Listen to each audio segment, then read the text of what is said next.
In this video, we are going to take up some problem solving on straight line motion, accelerated or otherwise. The problems are going to be of a fairly basic nature. Now, the first problem that we are discussing is mentioned here.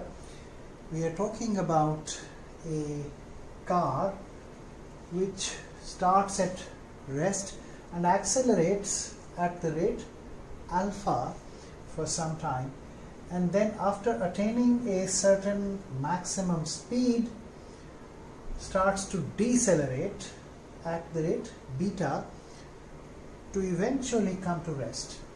Now the total time of this motion is t0, and we have to calculate the maximum velocity during this motion, and also we have to calculate the total displacement. Now the question can be solved using equations of straight line motion, and in fact that's an approach you learnt even in earlier classes. In this particular session, we are going to adopt a graphical approach to problem solving. So we'll be solving this problem using graphs, which means that before we start solving it finally, we'll be drawing graphs which represent this motion, and then we'll be analyzing those graphs, and we'll be analyzing the motion graphically using a graphical approach, and then arrive at a final solution to the problem. Now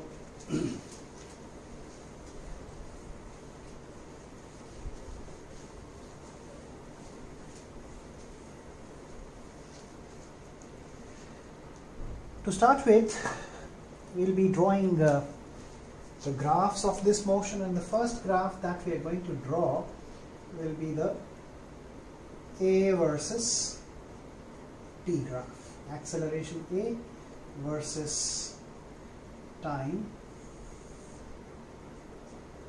t.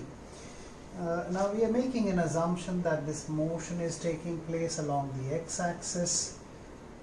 We can even assume that the particle starts at the origin and the initial acceleration alpha is in the positive direction of x-axis. So this initial acceleration alpha is a positive acceleration. So the car has a positive acceleration plus alpha for some time. Now after some time, with positive acceleration, the car has acquired a positive velocity, and now the problem says it starts to decelerate at the rate beta. Now by deaccelerate or decelerate, what we mean is that the speed of this car starts to reduce.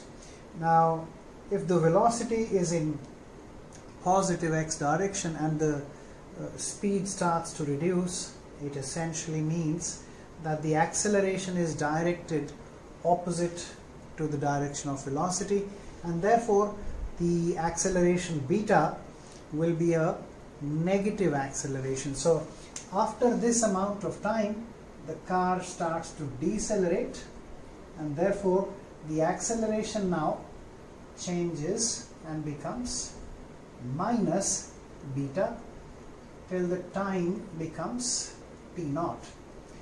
Now there is a sudden change in acceleration here. It was as if we had been accelerating, we had our foot on the accelerator for this amount of time, and then after this amount of time we suddenly applied brakes, and then the car stopped at time t0. Now for simplicity of discussion, I'll assume that this amount of time here is t1, and this amount of time here is t2, and of course we are fully aware that t1 plus t2 would be equal to the total time of this motion t naught. See, the length of this interval is t1, the length of this interval is t2, and this total time of motion is t naught. Now, that's the AT graph. Now we'll be drawing the v versus t graph for this motion.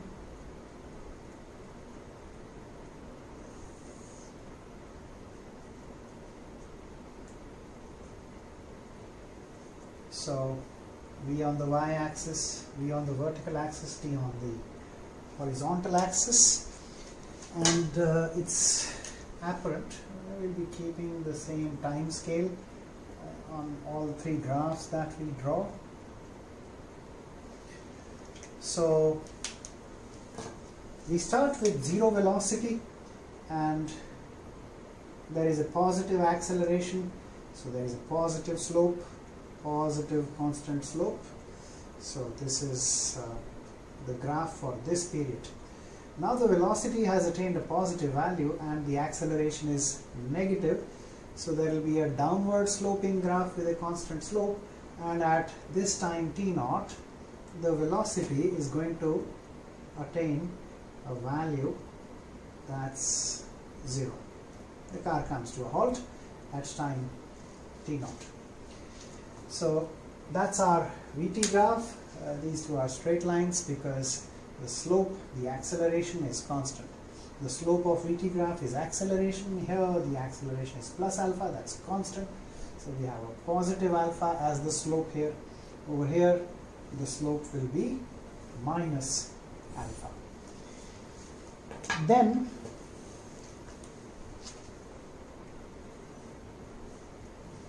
we draw the x versus the position versus time graph here. Position x versus time t. Again, we will be maintaining the same time scale on this graph as well. Now remember from our earlier sessions that velocity is the slope of xt graph. So here we have a positive increasing velocity. So we should have for this interval a graph with a positive but increasing slope. So if we draw here a graph with a positive increasing slope, we should get something like this. Then after this amount of time, the slope here is still positive because the velocity is positive all the time. This velocity here is positive, right?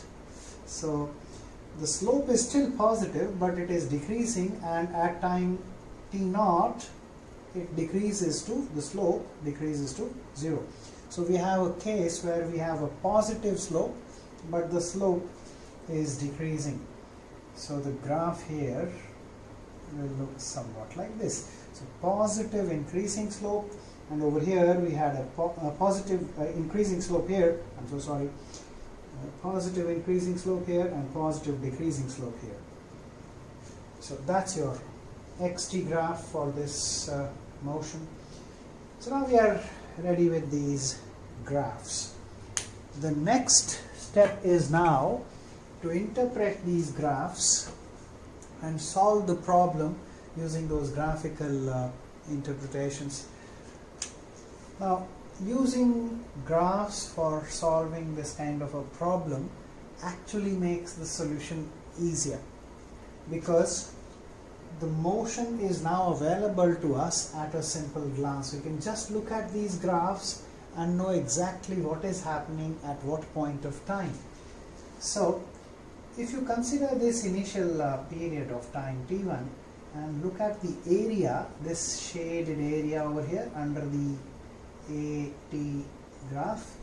Now this area under the graph here is alpha times t1. This height is alpha, this length is t1, so this area of the rectangle is alpha t1. Now this alpha t1 will be equal to the change in velocity during this interval. If you recall, the AT graph has a geometrical interpretation. And what is that geometrical interpretation? Area under the AT graph equals change in velocity.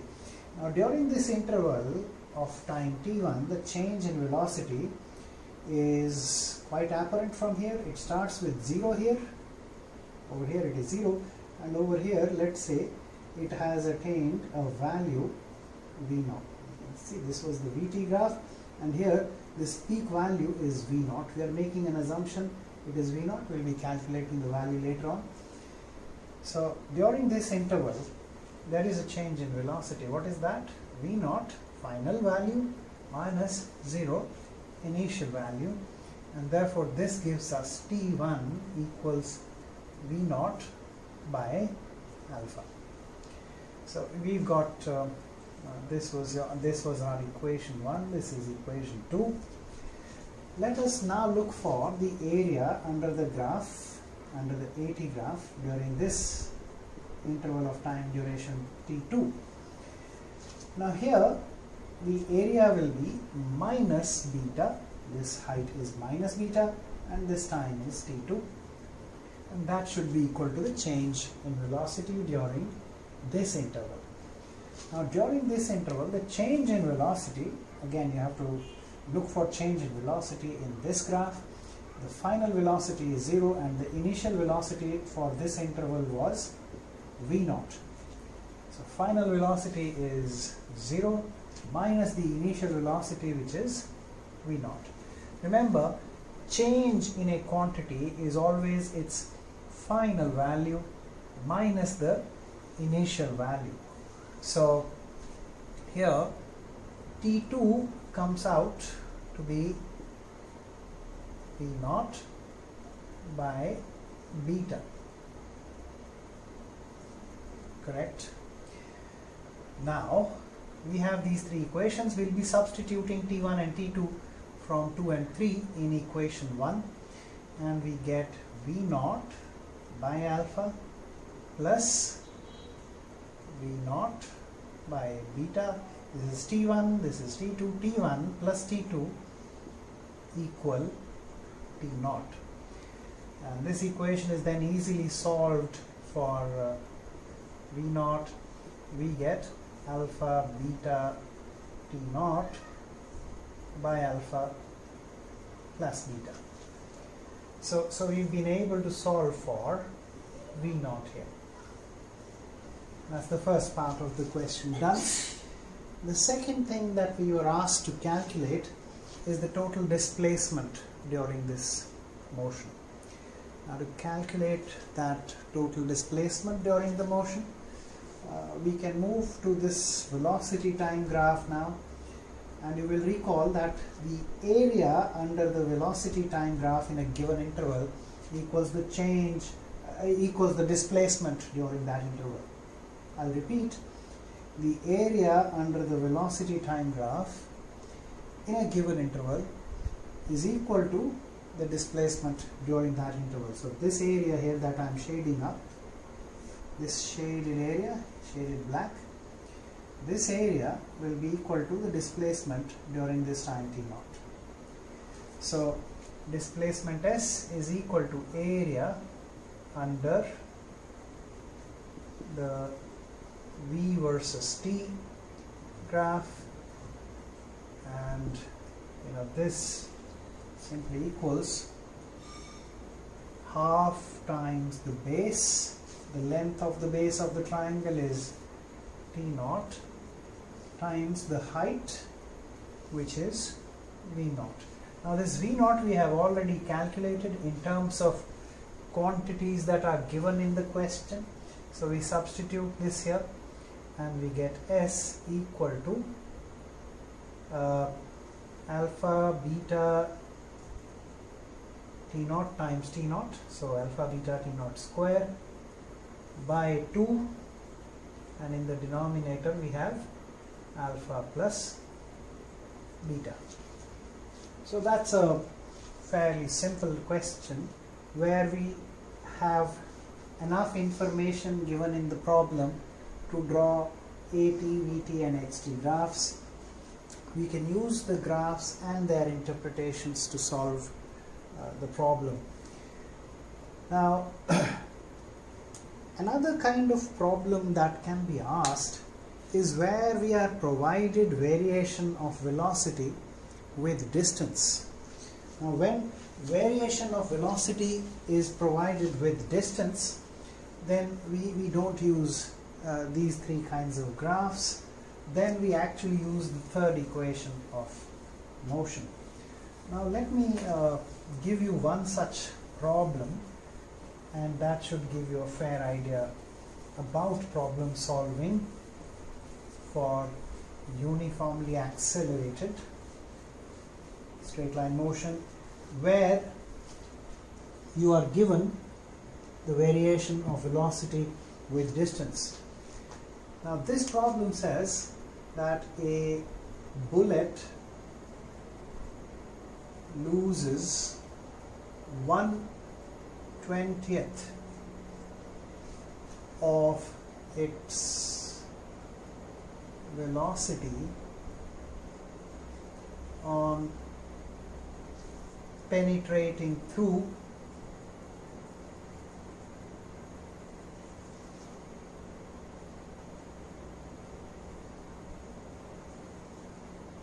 a glass sheet. A bullet loses 1/20th of its velocity on penetrating through a glass sheet. This is provided to us, this information. If the resistance to its motion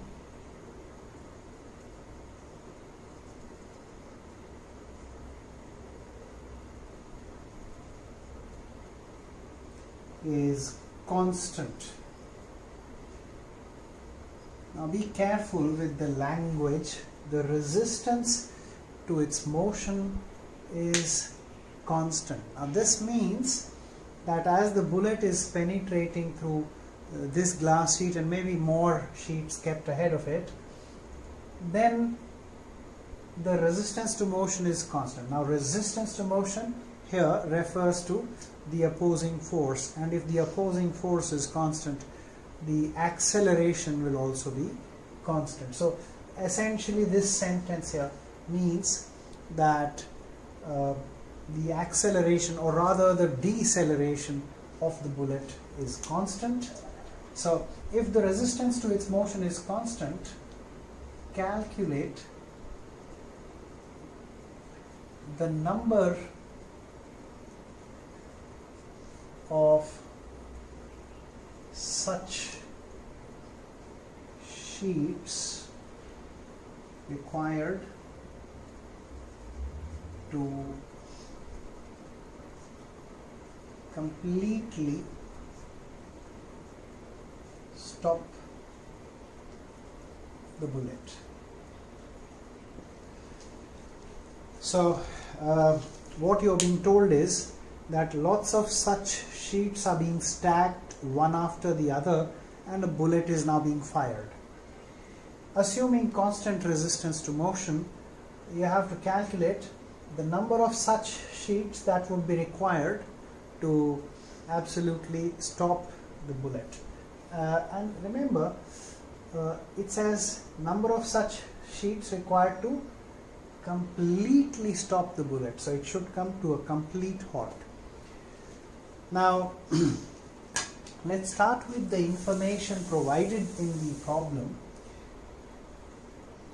Let's say we have one such sheet of glass, and this sheet of glass has a thickness, let's say T.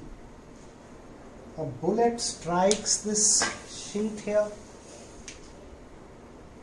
with a speed u, and the problem says it loses 1/20th of its velocity.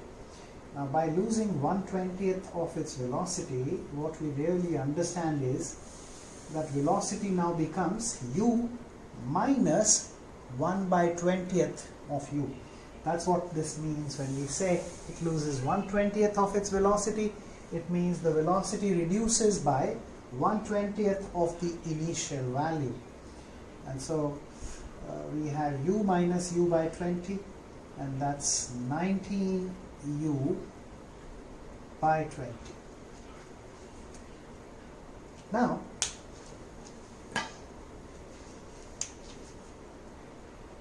from this information, we can actually calculate the acceleration of the bullet, and it will come out in terms of u and t. For this, we'll be using the third equation of motion, because that's the equation that relates velocity with displacement, and in this case the displacement is being assumed to be t. So we apply now v square minus u square equals 2as. Now v is 19u by 20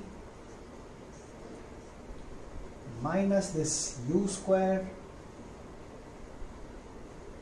and that equals 2 times the acceleration a times the displacement, which is t. Now solving this for a, we have minus 39 u square by 800 t. So we've got a negative acceleration, and we are taking velocity to be positive in this direction. If the acceleration is negative, that means it is opposite to this direction of velocity. Therefore, the speed is, of course, decreasing. Now, the question says we will be stacking up these sheets one after the other. These sheets are kept one after the other, stacked one after the other, and we fire the bullet at that stack of sheets. We have to now calculate the number of sheets we'll be requiring to stop the bullet completely. Now we make an assumption that we have stacked up n such sheets. So we've kept n such sheets one after the other, and if we have n such sheets, the total length here will be n times the thickness of one sheet. The thickness of one sheet was t, so the total length from here to here is n times t.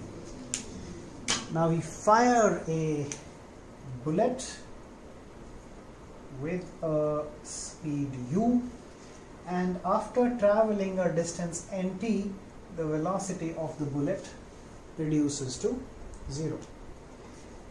And in the problem, we have to calculate the value of this n. Again, we'll be applying the third equation of motion. So the equation works like this: v square minus u square equals to a times s. S is nt. A to as. A, of course, is given over here. We'll substitute this a in the expression here, and we have minus 39 u square by 800 t. T cancels, u square cancels, and we now solve for n, which is 400 by 39. And 400 by 39 is like 10.26, and therefore the required number of sheets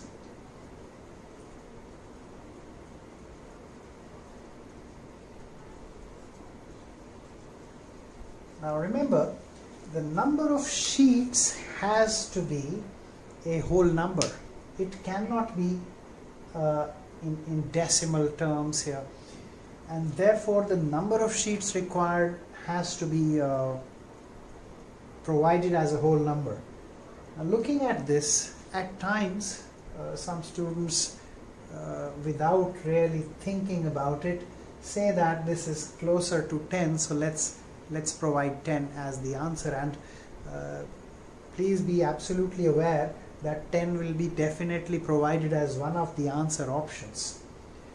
Now that's actually incorrect, because 10.26 really tells us that the bullet actually stops inside the 11th sheet. And since the bullet stops inside the 11th sheet, the required number of sheets is really 11 and not 10. And therefore 11 is the answer to this problem. Now continuing forward, we'll be applying the ideas that we have learnt in solving the problem of vertical straight line motion. So we'll be examining a problem where we throw an object vertically upward and then observe its motion. When an object is thrown vertically upward, its acceleration, which is the acceleration due to gravity, is in the downward direction. So if you take the upward direction as positive, the initial velocity of throw can be taken as positive, and the acceleration due to gravity that we generally denote by g, and it equals 9.8 meters per second square approximately at most places on the earth. That acceleration due to gravity can be taken as negative and the initial velocity as positive. That's if you take the upward direction as positive x, and then you analyze that problem. So that comes up next. We'll just wait a moment for you to take notes of this particular problem, and then start with the analysis of the problem of vertical straight line motion. So we are now on to analyzing the problem of vertical straight line motion. Now let's say this here is the ground, and we assume that the ground is the origin and the upward direction is the positive direction of x-axis, the downward direction is the negative direction of x-axis. And as I mentioned, we have thrown an object upward from the ground with a speed u. Therefore the initial velocity is plus u because it's in positive x direction. The acceleration due to gravity, which we denote by g, is in the downward or the negative y direction. Since it's in the negative y direction, it is minus g. Now let's draw the AT and VT graphs for this motion so that we can analyze what is likely to happen. Now as I usually do, I have done in the previous couple of cases, we draw the A versus T graph first. Now if we draw the A versus T graph, what we'll notice is that the acceleration remains equal to minus g throughout the motion. For the entire motion, acceleration due to gravity remains downward and therefore minus g throughout. The next graph that we draw is the VT graph.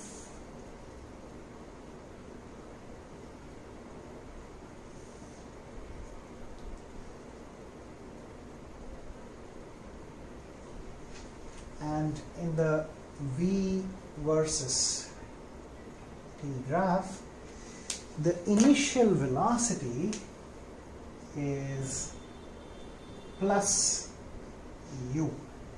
Now initial velocity is plus u and acceleration is minus g. Therefore the slope of this graph will be a negative slope.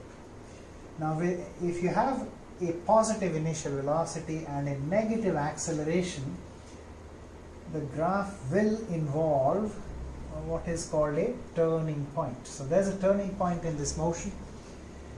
Before the turning point, it's a speeding down motion, and after the turning point, it's a speeding up kind of motion.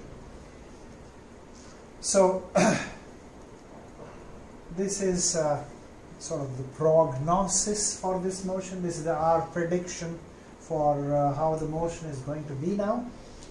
The same thing we can actually observe here on the left hand side. This object actually goes up first and slows down while going up. It's common observation, something we observe quite easily. If you throw an object up, for instance, if I throw this marker pen up, it goes up, slows down, stops, and then comes back down. So this object goes up, slowing down all the while, stops momentarily, and that's the turning point, and then comes down. Goes up, stops, and then comes downward. Now, the turning point that we see over here in this motion is, happening at the top of the motion. That's your turning point. The object stops momentarily, and then because of the downward acceleration starts coming down. We can also draw, if we like to, we can also draw the x, that is position versus the time graph. Now for the position time graph, have a look here. Positive decreasing velocity. So, the velocity is the slope of xt graph. So till the turning point, what we have is a case of positive decreasing slope. Positive decreasing slope. At the top of the graph, the velocity is 0, and therefore the slope is 0. And then we have a case of negative but increasing slope.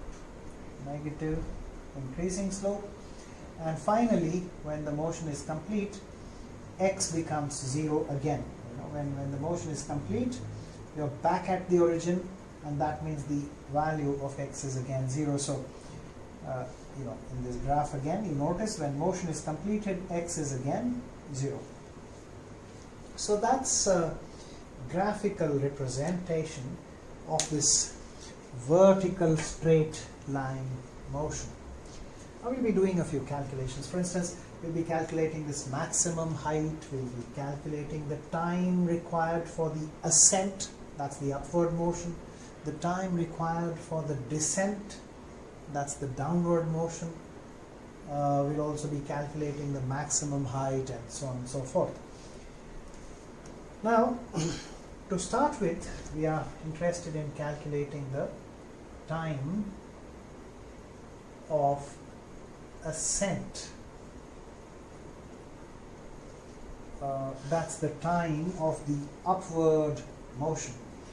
And essentially that's the time when the turning point happens. Let's say this is the time of ascent. Let's call it TA. And then this remaining time when the velocity is negative, that means downward. That's the descent. So TD, that's time of descent.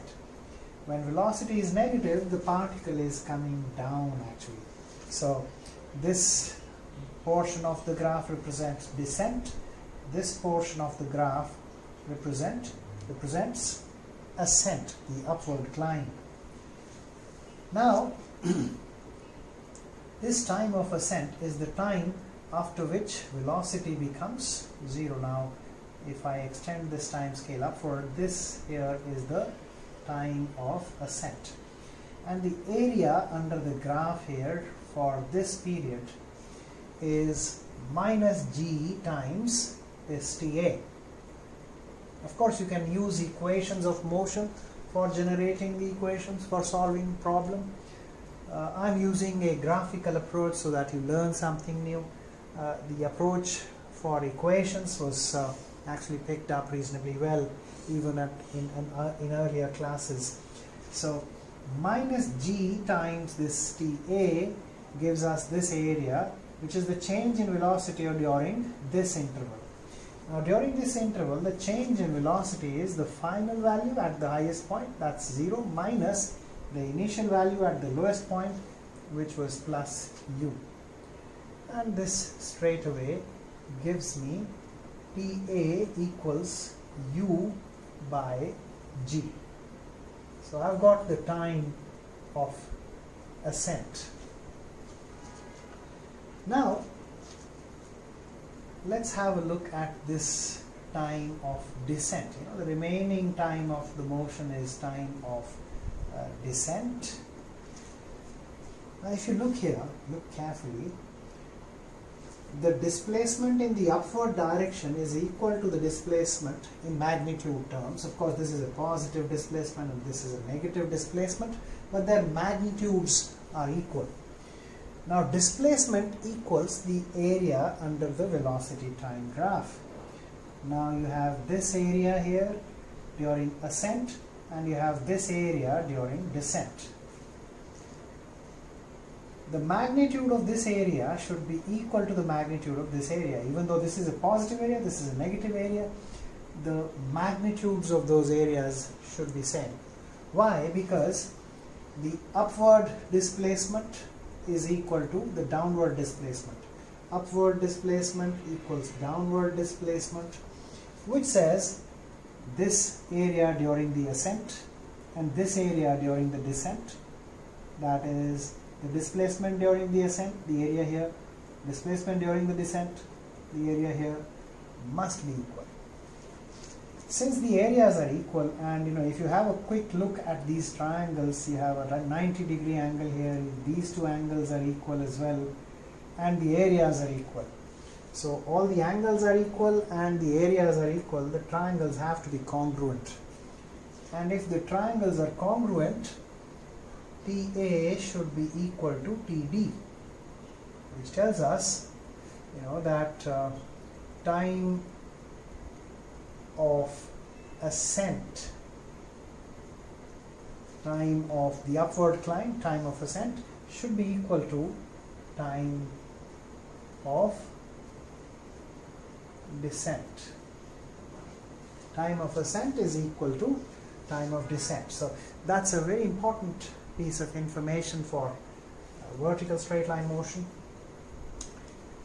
Now we'll need to calculate this displacement during the ascent, and that displacement is this area over here.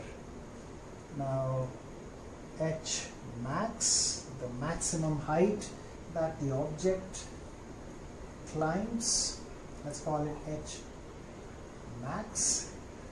Now this h max will be equal to the area in the ascent portion of the VT graph.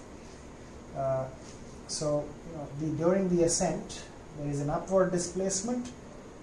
Now during the ascent there is an upward displacement which of course equals this area, and that is equal to half times base, that's TA, times the height, which is u. Now we know that TA equals u by g, and therefore this maximum height equals u square by 2g.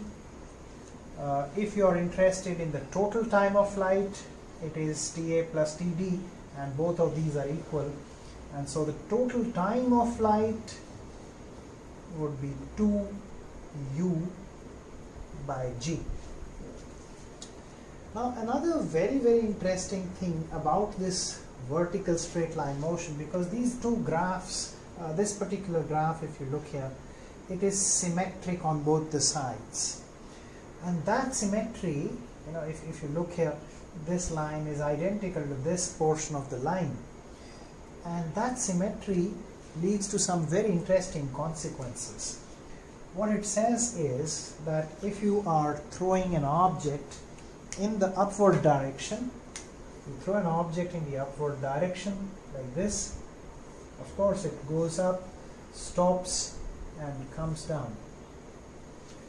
But the symmetry here tells us a few very interesting things. Let's say this point here is A, this is B, we have C here, topmost point is D, E, F, and then G. The symmetry of the graph leads us to conclude that the speed at C is equal to the speed at E.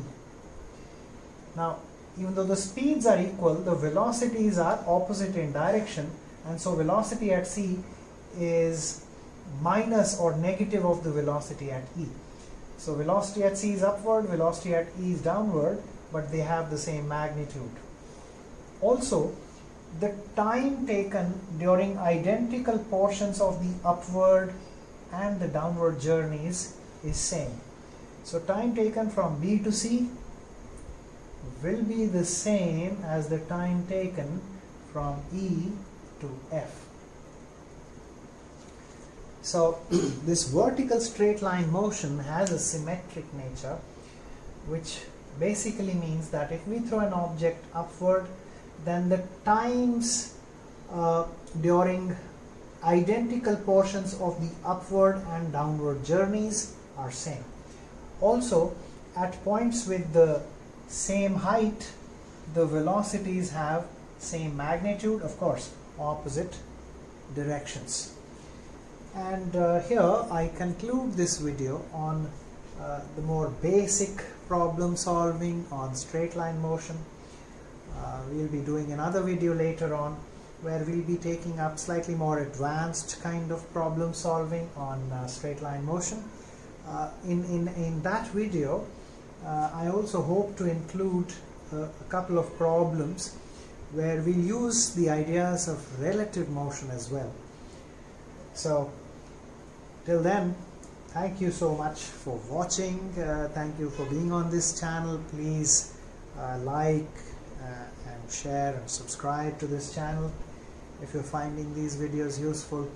I hope to continue to make the efforts to help you understand physics in a manner that I think physics should be learned. So thank you so much. Please do like and share and subscribe. Thanks very much for watching.